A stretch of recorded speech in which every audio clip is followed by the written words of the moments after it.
അന്തർദേശീയ തീർത്ഥാടന കേന്ദ്രമാണോ ഗുരുവായൂർ? എന്തുകൊണ്ടൊരു ഹിന്ദു MLA ഇല്ല? നമസ്കാരം. കൊടുങ്ങല്ലൂരമ്മയുടെ നടയിൽ നിന്ന് ഗുരുവായൂരപ്പന്റെ നടയിലേക്കുള്ള അന്തർദേശീയ തീർത്ഥാടന കേന്ദ്രമാണോ ഗുരുവായൂർ? എന്തുകൊണ്ടൊരു ഹിന്ദു MLA ഇല്ല? സുഹൃത്തുക്കളെ, നിങ്ങൾ എല്ലാവരും ഈ വീഡിയോ കണ്ടിരിക്കും. എന്തോ ഒരു ഹിന്ദു MLA ഇല്ല എന്ന് ഗോപാലകൃഷ്ണൻ ചോദിക്കുമ്പോൾ സ്വാഭാവികമായിട്ടും കേരളത്തിലെ ചില തീവ്ര ഹിന്ദു ചിന്താഗതിയായിട്ടുള്ള ആളുകൾ മുഴുവൻ ശരിയാണല്ലോ, ഒരു ഹിന്ദു MLA ഇല്ലല്ലോ എന്ന് ഈ ആളുകളൊക്കെ അന്തം വിട്ടു പോകും. നമ്മളപ്പോ തിരിച്ചു ചോദിക്കുന്ന കാര്യങ്ങള്, ഒന്ന്, എന്തുകൊണ്ടാണ് ഗോപാലകൃഷ്ണൻ ഇങ്ങനെയൊക്കെ പറയുന്നത് എന്നുള്ളതാണ്. ഒരു തരത്തിൽ പറഞ്ഞു കഴിഞ്ഞാൽ ഈ ഒരൊറ്റ സംഗതി മതി ബി ഗോപാലകൃഷ്ണൻ എന്ന് പറയുന്ന BJP നേതാവിനെ ഈ ഇലക്ഷനിൽ പങ്കെടുക്കാതിരിക്കാൻ. ഇലക്ഷനിൽ ചില കോഡ് ഓഫ് കണ്ടക്റ്റുകളൊക്കെ ഉണ്ട്, എന്തൊക്കെ എങ്ങനെയൊക്കെ പെരുമാറാം എന്നതിനെ പറ്റിയിട്ട് ചില ധാരണകളൊക്കെ ഉണ്ട്. അത് എല്ലാ രാഷ്ട്രീയ പാർട്ടികളെയൊക്കെ കൂടിച്ചേർന്ന് ഉണ്ടാക്കിയ ധാരണകളാണ്. അതിൽ ഒന്നാണ് ദൈവത്തിന്റെ പേരും പറഞ്ഞ്, ജാതിയുടെ പേരും പറഞ്ഞ് മതവൈരം ഉണ്ടാക്കി, വർഗീയ വൈരം ഉണ്ടാക്കി വോട്ട് ചോദിക്കാൻ പാടില്ല എന്ന്. പക്ഷേ അത്തരത്തിലുള്ള എല്ലാ നിയമങ്ങളും കാറ്റിപ്പറത്തുന്ന രീതിയിൽ BJPക്കാർ പലപ്പോഴും പ്രവർത്തിക്കുന്നത് നമ്മൾ കണ്ടിട്ടുണ്ട്. ആ ഒരു കണ്ടതിന്റെ വേറൊരു പ്രതിഫലനമാണ് ഇപ്പോൾ നമ്മുടെ കേരളത്തില് ഇനി വരാൻ പോകുന്ന തെരഞ്ഞെടുപ്പിന്റെ ഭാഗമായിട്ട് ബി ഗോപാലകൃഷ്ണൻ അതീവ നിഷ്കളങ്കമായി ചോദിച്ചതെന്ന് നിങ്ങൾ ആരും കരുതണ്ട. അത് കൃത്യമായിട്ടും ചില ലക്ഷ്യത്തിന്റെ ഭാഗമായിട്ട് ചോദിക്കുന്നത് തന്നെയാണ്. കൃത്യമായിട്ടും കേരളത്തില് മതം തിരികെ കയറ്റാനുള്ള ശ്രമത്തിന്റെ ഭാഗമാണ്. വേറെ സംശയങ്ങളൊന്നും വേണ്ട. അദ്ദേഹം അബദ്ധത്തിൽ പറഞ്ഞതാണെന്ന് നിങ്ങൾ വിചാരിക്കുകയേ വേണ്ട. കൃത്യമായിട്ട് നമ്മുടെ നാട്ടിലേക്ക് മതം തിരികെ കയറ്റാൻ വേണ്ടിയിട്ട് മതത്തിന്റെ അടിസ്ഥാനത്തിൽ വേണം MLA-മാരെ നിശ്ചയിക്കാൻ എന്നുള്ള ഒരു ഉറച്ച തീരുമാനത്തിന്റെ ഭാഗമായിട്ടാണ്, ഒരു ഗൂഢാലോചന ഭാഗമായിട്ട് തന്നെയാണ് അത്തരത്തിലൊരു വാക്ക് പുറത്തു വന്നിട്ടുള്ളത്. അഡ്വക്കേറ്റ് ആയിട്ടുള്ള, കൃത്യമായിട്ടും കേസും മറ്റൊക്കെ വാദിക്കും മറ്റും ചെയ്യുന്ന ഈ ചെങ്ങാതിക്ക് ഇത്തരം കോഡ് ഓഫ് കണ്ടക്ട് ഒന്നും അറിയില്ല എന്ന് ആരും വ്യാഖ്യാനിച്ച് കളയരുത്, ആരും വാദിച്ച് കളയരുത്. കൃത്യമായിട്ടും അദ്ദേഹത്തിന് അറിയാം താൻ എന്ത് വർഗീയതയാണ് പറയാൻ പോകുന്നത് എന്നുള്ളതാണ്. നോക്കൂ, ഇതോട് കൂടിയിട്ട് കേരളത്തില് ഈ ഇപ്പോഴുള്ള MLA-മാരുടെ ജാതിയും മതവും തെരഞ്ഞു തുടങ്ങിയിട്ടുണ്ടാവും നമ്മുടെ ആളുകൾ. ഇയാൾ പറയുന്നത് മലപ്പുറം ജില്ലയിൽ പോലും ഇല്ല എന്നുള്ളതാണ്. നമുക്ക് അതൊന്ന് നോക്കാം. ഇയാളൊരു വാക്ക് ഞാനിപ്പോ ഒന്ന് സ്ക്രീൻഷോട്ട് എടുത്തു വെച്ചിട്ടുണ്ടായിരുന്നു. ഗുരുവായൂരപ്പന്റെ മണ്ണിൽ ആണ് ഇപ്പോൾ ഞാൻ നിൽക്കുന്നത്. ഗുരുവായൂരപ്പന്റെ മണ്ണിൽ ഒരു ഹിന്ദു MLA ഉണ്ടായിട്ടില്ല. ഗുരുവായൂർ അപ്പനാണ് എന്നെ ഇവിടെ എത്തിച്ചത്. ഗുരുവായൂർ അപ്പനാണല്ലോ ഇതിന്റെ ഇദ്ദേഹത്തിന് വോട്ട് ചെയ്യാൻ പോകുന്നത്. എന്തായാലും മലപ്പുറം ജില്ല ആവട്ടെ, ഹിന്ദു വിഭാഗത്തിൽ നിന്ന് സ്ഥാനാർത്ഥിയില്ല. ഗുരുവായൂരപ്പന്റെ മണ്ണ് വീണ്ടെടുക്കേണ്ട ദൗത്യമാണ് എനിക്കുള്ളത് എന്നാണ് നമ്മുടെ ഗോപാലകൃഷ്ണൻ പറഞ്ഞു വെക്കുന്നത്. ഗുരുവായൂരപ്പന്റെ മണ്ണ് ഹിന്ദുക്കൾക്ക് വേണ്ടി മാത്രം അവകാശപ്പെട്ടതാണ്. ഗുരുവായൂരിൽ താമസിക്കുന്ന ആ ഒരു ക്ഷേത്രത്തിന് അപ്പുറം ഇപ്പുറം എന്താ പറയാ, വടക്കേ ഭാഗത്തും തെക്കേ ഭാഗത്തും കിഴക്കേ ഭാഗത്തും പടിഞ്ഞാറേ ഭാഗത്തൊക്കെ താമസിക്കുന്ന മുസ്ലിങ്ങളായിട്ടുള്ള ഹിന്ദുക്കളായിട്ടുള്ള ആളുകളോടാണ് ഇനി നമ്മളൊക്കെ ചോദിക്കേണ്ടത്, നിങ്ങൾ ഈ ഗോപാലകൃഷ്ണൻ ചിന്തിക്കുന്ന പോലെയൊക്കെ നിങ്ങൾ ചിന്തിക്കുന്നുണ്ടോ? കഴിഞ്ഞ 2 തവണയായിട്ട് അവിടെ ഒരു മുസ്ലിം ആയിരുന്നു അവിടെ MLA ആയിട്ടുള്ളത്. അവിടെ ഗുരുവായൂരപ്പനോ അല്ലെങ്കിൽ ഗുരുവായൂരപ്പനെ ചുറ്റിപ്പറ്റി ജീവിക്കുന്ന ആളുകൾക്കോ ഹിന്ദു മതത്തിൽപ്പെട്ട ആളുകൾക്കോ എന്തെങ്കിലും പ്രശ്നം ഉണ്ടായിട്ടുണ്ടോ എന്ന് കൂടി നമ്മൾ അന്വേഷിക്കേണ്ടിയിരിക്കുന്നു. ഇതുവരെയായിട്ടും ഒരു പ്രശ്നം ഉണ്ടായിട്ടില്ല എന്ന് മാത്രമല്ല, കലാപകലുഷിതമായിട്ടുള്ള ഒരു ഇൻസിഡന്റ് പോലും ഗുരുവായൂർ ക്ഷേത്രത്തിന്റെ പരിസരത്തോ ഗുരുവായൂർ അമ്പലത്തിന്റെ ഭാഗത്തോ അല്ലെങ്കിൽ ആ നാട്ടിലോ ഉണ്ടായിട്ടില്ല എന്ന് നമുക്ക് കൃത്യമായിട്ടും പറയാൻ സാധിക്കും. അപ്പോഴാണ് അവിടേക്ക് ഹിന്ദു MLA എന്ന് പറയുന്ന ഒരു പരിപാടിയുമായിട്ട് ഗോപാലകൃഷ്ണൻ ഇറങ്ങുന്നത്. നോക്കിക്കോളൂ സുഹൃത്തുക്കളെ, ഇതൊരു കടുത്ത വർഗീയ പ്രചാരണമാണ്. ഗുരുവായൂരിലെ NDA സ്ഥാനാർത്ഥിയും BJP സംസ്ഥാന വൈസ് പ്രസിഡന്റുമായ അഡ്വക്കേറ്റ് ആയിട്ടുള്ള ബി ഗോപാലകൃഷ്ണൻ പറഞ്ഞിരിക്കുന്നത്, 1/2 നൂറ്റാണ്ടായിട്ട് ഗുരുവായൂരപ്പന്റെ മണ്ണിൽ ഒരു ഹിന്ദു MLA ഉണ്ടായിട്ടില്ലെന്നും ഇടതിനും വലതിനും ഹിന്ദു MLA നിർത്തിയിട്ടില്ലെന്നൊക്കെയാണ് ഇപ്പൊ മനോരമ ഇതിന് കൃത്യമായിട്ട് എഴുതിയിരിക്കുന്നത്.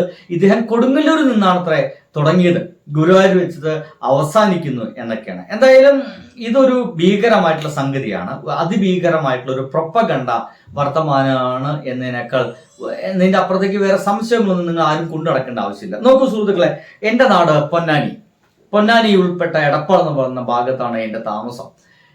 പൊന്നാനിയിൽ കഴിഞ്ഞ തവണക്കെ മത്സരിച്ച ഒരാളുടെ പേരെന്ന് പറയുന്നത് ശ്രീരാമകൃഷ്ണൻ എന്ന് പറയുന്ന 2 ടൈമാണ് ഇവിടെ നിന്ന് MLA ആയിട്ട് ശ്രീരാമകൃഷ്ണൻ പേര് വെച്ച് പറയുകയാണെങ്കിൽ ശ്രീരാമന്റെയും കൃഷ്ണന്റെയും പേര് വെച്ചിട്ടുള്ള ശ്രീരാമകൃഷ്ണൻ എന്ന് പറയുന്ന മനുഷ്യൻ 2 തവണയായിട്ട് പൊന്നാനി എന്നാണ് ജനിച്ചത്. ഇനി പൊന്നാനി എങ്ങനെയുള്ള പ്രദേശമാണെന്ന് കൂടി പറഞ്ഞുതരാം. ഒരുപക്ഷെ ഈ വീഡിയോ കേൾക്കുന്ന മലപ്പുറം ജില്ലയെ പറ്റി വ്യക്തമായിട്ട് അറിയാത്ത ആളുകൾക്ക് മുഴുവൻ പൊന്നാനി എന്ന് പറഞ്ഞു കഴിഞ്ഞാൽ അത് മതം മാറ്റാനുള്ള ഒരു സ്ഥലം മാത്രമായിട്ട് ചിന്തിക്കുന്ന ആളുകളൊക്കെ ഉണ്ട്. അവിടെ ഒരുപാട് വിദ്യാഭ്യാസ സ്ഥാപനം ഉണ്ടെന്നും അവിടെ നിന്ന് ഒരുപാട് എഴുത്തുകാരുണ്ടായിട്ടുണ്ടെന്നും PC കുട്ടികൃഷ്ണനെ പോലെയുള്ള മാധവിക്കുട്ടിയെ പോലെയുള്ള ആളുകളൊക്കെ അവിടെ നിന്ന് ഉണ്ടായിട്ടുണ്ടെന്നും ഒന്നും ആരും ചിന്തിക്കില്ല.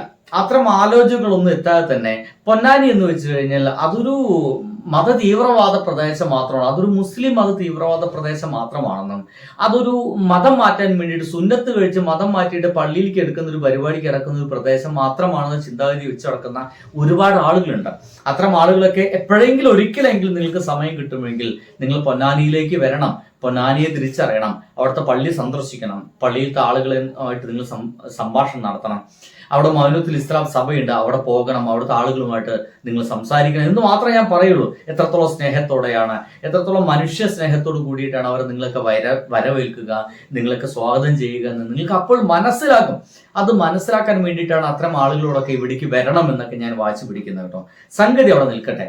2 തവണ അത്രയ്ക്ക് മുസ്ലിം മതത്തിലെ ആളുകൾ ഏറ്റവും കൂടുതൽ തിങ്ങി താമസിക്കുന്ന ആ ഒരു സ്ഥലത്ത് ജയിച്ച ഒരു മനുഷ്യന്റെ പേര് ശ്രീരാമകൃഷ്ണൻ എന്നാണ്.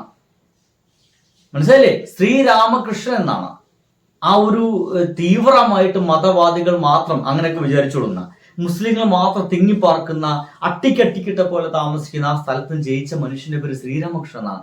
അവിടെയുള്ള ആളുകൾക്ക് മതം നോക്കി അവർ വോട്ട് ചെയ്യാറില്ല. പൊന്നാനിക്കാർ, മലപ്പുറക്കാര് മതം നോക്കിയല്ല വോട്ട് ചെയ്യുന്നത്.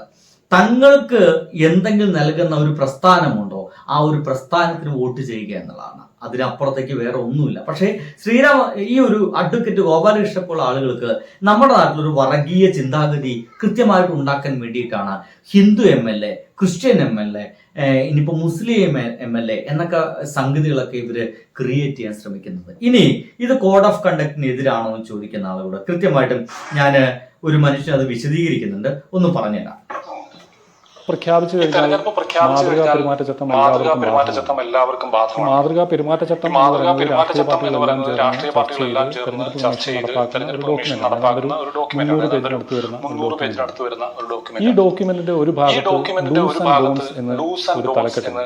അതിൽ തന്നെ ഡോൺസ് അഥവാ ചെയ്തുകൂടാത്ത കാര്യങ്ങൾ അതിൽ 22 പോയിന്റ്സ് ആണ്. അതിൽ പല പോയിന്റ്സുമായിട്ടും പല നിർദ്ദേശങ്ങളുമായിട്ടും ഈ വീഡിയോ ഉദാഹരണത്തിന് 9ാമത്തെ നിർദ്ദേശം പരിശോധിക്കുകയാണ്. ടെമ്പിൾസ് അഥവാ അമ്പലങ്ങൾ, ചർച്ചസ്, ക്രിസ്ത്യൻ പള്ളികൾ, മുസ്ലിം പള്ളികൾ, ഗുരുദ്വാരകൾ തുടങ്ങിയ ആരാധനാലയങ്ങളൊന്നും തെരഞ്ഞെടുപ്പ് പ്രചാരണത്തിന് ഉപയോഗിക്കാൻ പാടില്ല എന്നാണ് അതിൽ പറയുന്നത്. അത് ഉപയോഗിച്ചു, കൊടുങ്ങല്ലൂർ ഉപയോഗിച്ചു, ഗുരുവായൂർ ക്ഷേത്രം ഉപയോഗിച്ചു. ഒരു തരത്തിലുള്ള പ്രചാരണ പ്രവർത്തനങ്ങൾക്കും ഇത് ഉപയോഗിക്കാൻ പാടില്ല.